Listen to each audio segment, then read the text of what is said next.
Assalamualaikum warahmatullahi wabarakatuh. Sebelumnya kami mengucapkan terima kasih kepada Ibu Dr. Cucun Sunaingsi SPD MPD selaku dosen pengampu pada mata kuliah Kebijakan dan Inovasi Pendidikan. Kami dari kelompok 1 yang beranggotakan saya sendiri, Alma, Cindy, Elisa, dan juga Fasya yang akan membahas mengenai konsep dasar kebijakan pendidikan. Pendidikan di Indonesia masih menyimpan segudang permasalahan yang belum terselesaikan oleh pemerintah. Baik, di sini kami akan membahas mengenai kebijakan pendidikan. Yang pertama yaitu pengertian kebijakan pendidikan, yang kedua tentang karakteristik kebijakan pendidikan, yang ketiga jenis-jenis kebijakan pendidikan, yang keempat proses perumusan kebijakan pendidikan, dan yang kelima faktor yang mempengaruhi kebijakan pendidikan.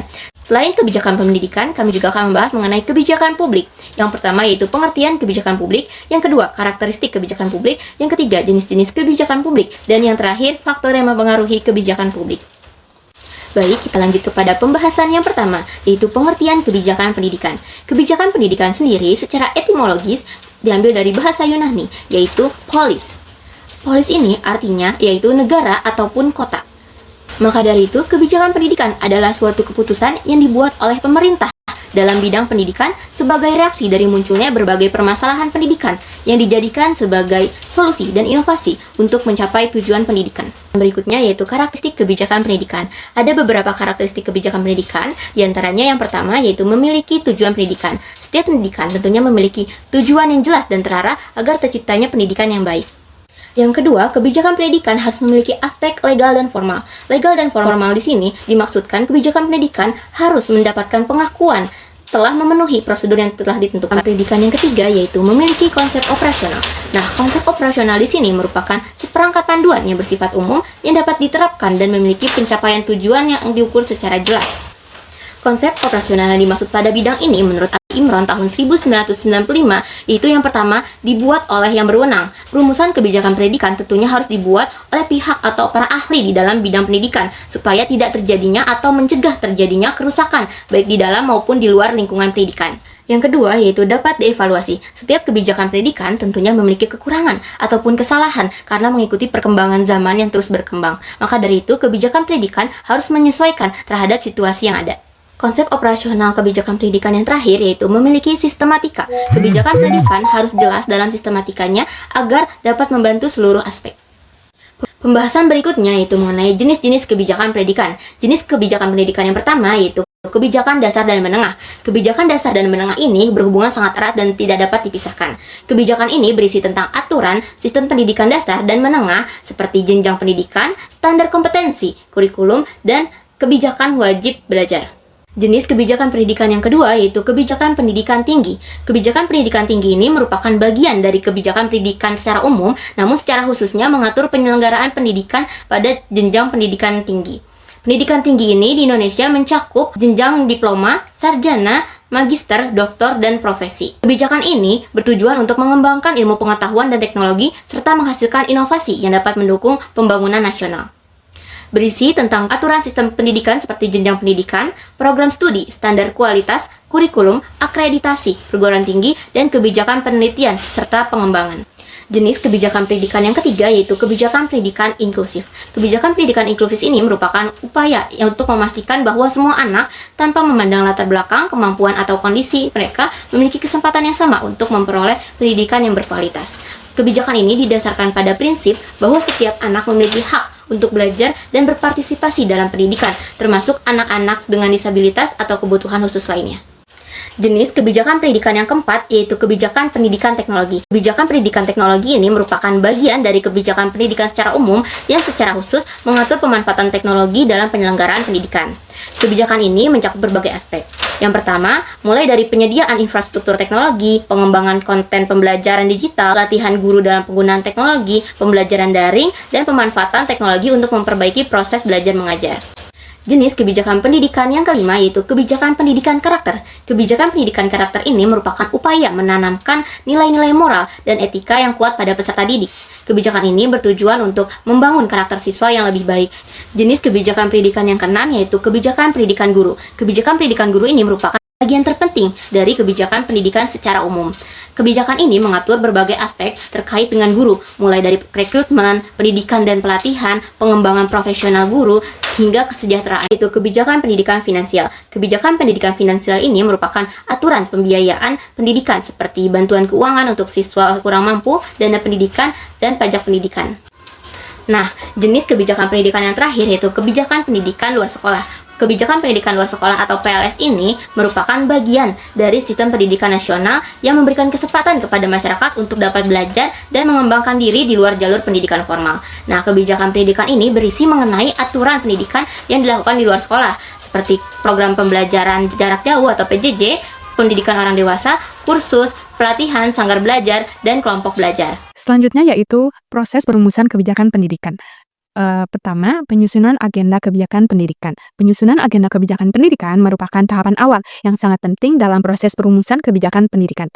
Agenda kebijakan pendidikan menjadi landasan untuk menentukan arah dan prioritas kebijakan yang akan diambil dalam upaya meningkatkan kualitas pendidikan. Dalam konteks penyusunan agenda kebijakan pendidikan, terdapat beberapa aspek yang perlu dipertimbangkan agar agenda yang dihasilkan dapat memberikan dampak positif yang signifikan. 1. Identifikasi masalah pendidikan dilakukan untuk menentukan isu-isu utama dalam pendidikan, seperti rendahnya kualitas, ketimpangan akses, dan kurangnya fasilitas. Masalah ini menjadi dasar dalam menetapkan kebijakan prioritas. 2. Analisis kebutuhan bertujuan untuk memahami kondisi pendidikan saat ini dan menentukan langkah-langkah strategi seperti peningkatan kualitas guru, kurikulum pengembangan, atau perluasan akses. 3. Konsultasi dan partisipasi stakeholder atau pemangku kepentingan yang melibatkan guru, siswa, orang tua, lembaga pendidikan, dan pemerintah agar kebijakan yang dibuat sesuai dengan kebutuhan dan harapan semua pihak. 4. Penyusunan tujuan dan sasaran dilakukan dengan menetapkan arah kebijakan yang jelas, spesifik, terukur, dapat dicapai, relevan, dan berbatas waktu untuk memudahkan evaluasi keberhasilan kebijakan. 5. Prioritaskan isu-isu strategis agar perhatian dan sumber daya terfokus pada permasalahan yang paling mendesak dan berdampak besar terhadap sistem pendidikan. 6. Penyusunan rencana aksi menjabarkan langkah-langkah konkret dalam implementasi kebijakan, termasuk pihak-pihak yang bertanggung jawab, jadwal pelaksanaan, dan mekanisme evaluasi. 7. Evaluasi dan revisi dilakukan secara berkala untuk memastikan kebijakan tetap relevan dengan perubahan sosial, ekonomi, dan teknologi. Formulasi kebijakan pendidikan adalah proses merumuskan kebijakan-kebijakan yang akan diimplementasikan untuk mencapai tujuan dan visi pendidikan yang diinginkan. Proses formulasi kebijakan pendidikan melibatkan berbagai tahapan yang meliputi identifikasi masalah, pengumpulan data, analisis kebutuhan, pembuatan kebijakan, hingga evaluasi kebijakan. Langkah penting dalam formulasi kebijakan pendidikan yang pertama yaitu identifikasi masalah, menguraikan masalah-masalah spesifik yang harus diatasi melalui kebijakan. Kedua, pengumpulan data dan analisis, menggunakan data empiris untuk memahami akar permasalahan dan mencari solusi yang tepat. Ketiga, pembuatan kebijakan, menyusun kebijakan dengan mempertimbangkan efektivitas, efisiensi, dan keinginan. Keempat, konsultasi dengan stakeholder, mengedit kebijakan yang mencerminkan kebutuhan berbagai pihak. Kelima, implementasi kebijakan, merancang implementasi strategi yang realistis dengan alokasi sumber daya yang tepat. 6. Evaluasi dan revisi, mengevaluasi dampak kebijakan dan melakukan revisi jika diperlukan. Ketiga, legitimasi kebijakan pendidikan. Legitimasi kebijakan pendidikan mengacu pada tingkat penerimaan, dukungan, dan kepercayaan masyarakat terhadap kebijakan-kebijakan yang diimplementasikan dalam sistem pendidikan. Legitimasi menjadi faktor penting dalam keberhasilan dan efektivitas kebijakan pendidikan. Karena kebijakan yang mendapat legitimasi yang kuat cenderung lebih mudah diimplementasikan dan mencapai tujuan yang diinginkan.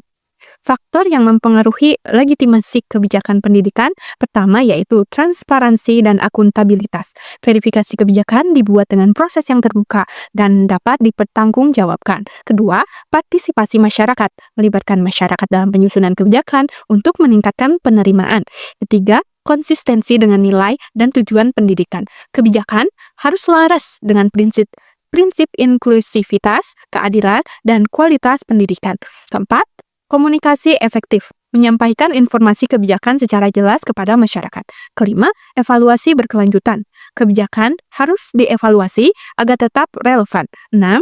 Keterbukaan terhadap diversitas, menolak kebijakan inklusif bagi semua kelompok masyarakat. 7. Pembangunan kemitraan dan jaringan, berkolaborasi dengan sektor swasta dan organisasi masyarakat. 8. Responsif terhadap perubahan, kebijakan harus fleksibel dalam menghadapi tantangan baru. Dan 9. Keterlibatan dalam implementasi, berkonsultasi dengan semua pihak yang terkait serta dalam kebijakan pelaksanaan. Ada pun faktor-faktor yang mempengaruhi implementasi kebijakan pendidikan. Yang pertama itu ada komunikasi. Implementasi dapat dilakukan secara efektif jika individu yang bertanggung jawab untuk mencapai tujuan kebijakan memahami ruang lingkup dan tujuan kebijakan. Dengan demikian, kejelasan, ukuran, dan tujuan kebijakan perlu dikomunikasikan secara tepat kepada para pelaksanaan. Ada 3 indikator yang menilai keberhasilan aspek komunikasi itu. Yang pertama ada transmisi, yang kedua ada informasi yang jelas, yang ketiga ada konsistensi informasi, yang keempat ada sumber daya. Yang kedua ada sumber daya. Aspek manajemen sumber daya ini meliputi jumlah tenaga kerja, keahlian, dan para pelaksana, informasi yang relevan dan cukup untuk melaksanakan kebijakan dan memenuhi sumber daya yang relevan dalam mengarahkan program apa adanya. Harapannya dan ketersediaan fasilitas yang mendukung pada kegiatan program seperti pendanaan dan infrastruktur. Jika terjadi kekurangan sumber daya manusia, pengawasan tidak akan dilakukan dengan baik dan program tidak akan berjalan pada program tersebut. Yang ketiga ada disposisi. Disposisi adalah ciri khas dari pelaksanaan seperti kejujuran, komitmen, dan kepribadian demokratis. Salah satu aspek yang mempengaruhi efektivitas implementasi kebijakan pendidikan ialah para pelaksanaannya. Jika pelaksanaan setuju dengan kebijakan tersebut, ia akan dengan senang hati mengimplementasikan. Namun, jika berbeda dengan pandangan pembuat kebijakan tersebut, proses implementasinya menimbulkan banyak masalah. Yang keempat itu ada struktur birokrasi. Struktur ini ketepatan organisasi yang melaksanakan implementasi kegiatan, karena struktur organisasi yang melaksanakan implementasi memiliki pengaruh yang signifikan terhadap implementasi yang dijalankan.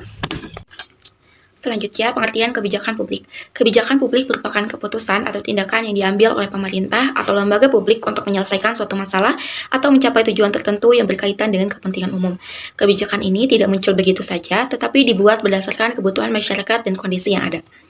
Kebijakan publik bisa berbentuk peraturan seperti undang-undang atau peraturan daerah. Bisa juga dalam bentuk program seperti bantuan sosial atau pendidikan gratis. Selain itu, kebijakan juga dapat berupa proyek, misalnya pembangunan jalan, jembatan, atau fasilitas umum lainnya. Tujuan utama kebijakan publik adalah untuk menyelesaikan berbagai isu di dalam masyarakat, baik dalam bidang ekonomi, politik, maupun lingkungan.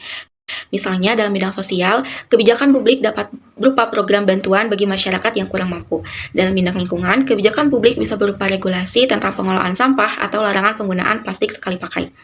Dengan adanya kebijakan publik, pemerintah dapat mengatur, mengarahkan, dan menciptakan perubahan yang bertujuan untuk meningkatkan kesejahteraan masyarakat secara keseluruhan. Selanjutnya ada karakteristik kebijakan publik. Yang pertama yaitu memiliki tujuan. Tentunya setiap kebijakan publik dibuat dengan tujuan tertentu. Tujuan ini biasanya untuk menyelesaikan masalah yang ada di dalam masyarakat atau untuk mencapai kondisi yang lebih baik. Misalnya kebijakan tentang wajib belajar bertujuan untuk meningkatkan akses pendidikan bagi semua anak di Indonesia. Yang kedua, tidak berdiri sendiri terkait dengan kebijakan lain. Maksudnya adalah kebijakan publik saling berhubungan dan tidak bisa berdiri sendiri. Satu kebijakan bisa mempengaruhi atau bergantung pada kebijakan lain. Contohnya, kebijakan subsidi bahan bakar minyak berhubungan dengan kebijakan transportasi dan ekonomi, karena dapat mempengaruhi harga barang serta daya beli masyarakat. Yang ketiga, dilakukan oleh pemerintah bukan hanya keinginan individu atau kelompok. Kebijakan publik bukan hanya sekedar keinginan individu atau kelompok tertentu, tetapi merupakan keputusan yang resmi yang dibuat dan dilaksanakan oleh pemerintah. Kebijakan ini dibuat melalui berbagai proses termasuk kajian, diskusi, dan perumusan hukum agar dapat diterapkan secara efektif dan adil. Terakhir, kebijakan publik dapat berbentuk arahan yang melarang atau sesuatu yang bersifat negatif dan yang memberikan arahan dan dorongan sesuatu yang bersifat positif. Contohnya, kebijakan yang negatif adalah larangan merokok di tempat umum. Selanjutnya itu jenis-jenis kebijakan publik. Yang pertama, kebijakan distributif. Kebijakan ini berkaitan dengan tarif atau pajak, lahan publik, alokasi fasilitas publik, dan sebagainya. Kebijakan-kebijakan ini memerlukan pembagian atau alokasi tambahan dalam unit per unit ke berbagai sektor ekonomi serta individu dan institusi.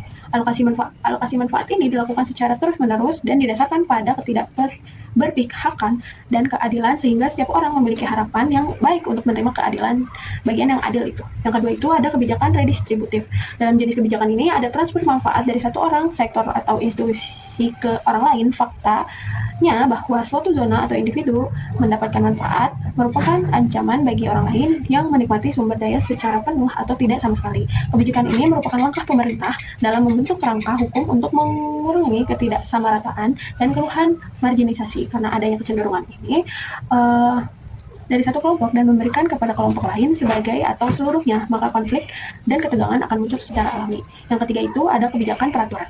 Kebijakan ini melibatkan penetapan standar atau aturan untuk membatasi kegiatan beberapa kelompok dalam masyarakat dan mencegah konsekuensi yang tidak diinginkan dan tidak dari tindakan atau kelembanan mereka sendiri. Kebijakan ini dimaksudkan untuk mengendalikan aktivitas berbagai kelompok dalam masyarakat.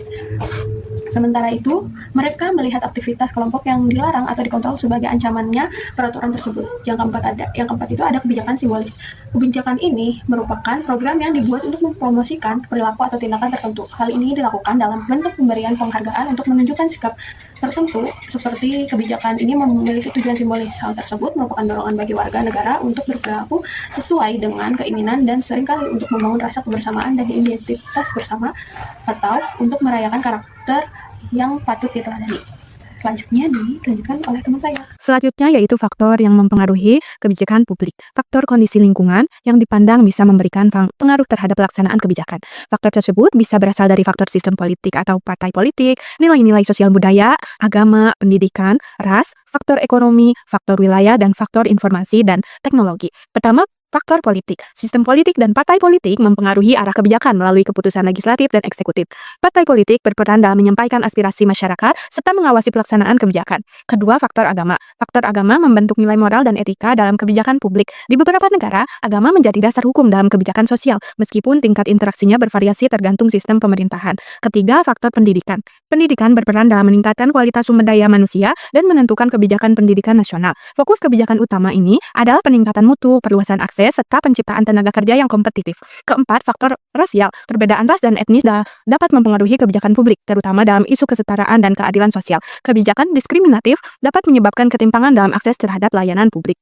Kelima, faktor ekonomi. Stabilitas ekonomi menjadi pertimbangan utama dalam penyusunan kebijakan publik. Faktor-faktor seperti pertumbuhan ekonomi, anggaran negara, serta investasi menentukan arah kebijakan yang diambil pemerintah. Keenam, faktor informasi dan teknologi. Kemajuan teknologi mempengaruhi kebijakan publik dalam transparansi pemerintahan, efisiensi pelayanan, dan keamanan informasi. Pemerintah harus menyesuaikan kebijakan agar tetap relevan dengan perkembangan. Ketujuh, faktor wilayah. Perbedaan kondisi geografis dan pembangunan di setiap wilayah mempengaruhi implementasi kebijakan. Infrastruktur, sumber daya alam, dan kebutuhan masyarakat lokal harus diperhitungkan agar kebijakan lebih adil dan efektif. Sekian pemaparan dari kelompok kami. Selanjutnya masuk ke sesi diskusi. Apabila ada yang ingin teman-teman tanyakan, kami persilahkan. Terima kasih.